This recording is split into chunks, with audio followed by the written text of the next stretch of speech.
Mengenal Irjen Tony Harmanto, Kapolda Sumsel yang baru, jago di bidang reserse. Irjen Tony Harmanto yang saat ini menjabat sebagai Kapolda Sumatera Barat akan menjabat sebagai Kapolda Sumatera Selatan.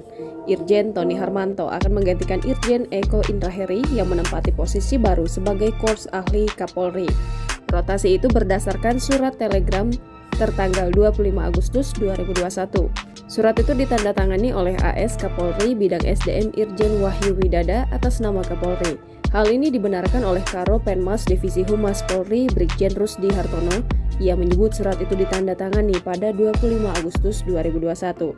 Irjen Tony Harmanto kenyang pengalaman di bidang reserse. Pada 2012 pernah menjabat sebagai Direktur Reserse Kriminal Umum Polda Metro Jaya. Tony Harmanto bersama dua perwira Polri lainnya pernah diajukan sebagai calon pengisi jabatan Deputi Penindakan Komisi Pemberantasan Korupsi pada tahun 2018. Brigjen Pol Muhammad Iqbal yang saat itu menjabat Kepala Biro Penerangan Masyarakat Divisi Humas Polri mengatakan Tony Harmanto memiliki banyak pengalaman di bidang reserse.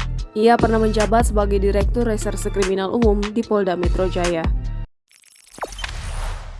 Jangan lupa subscribe, share, komen, dan like ya!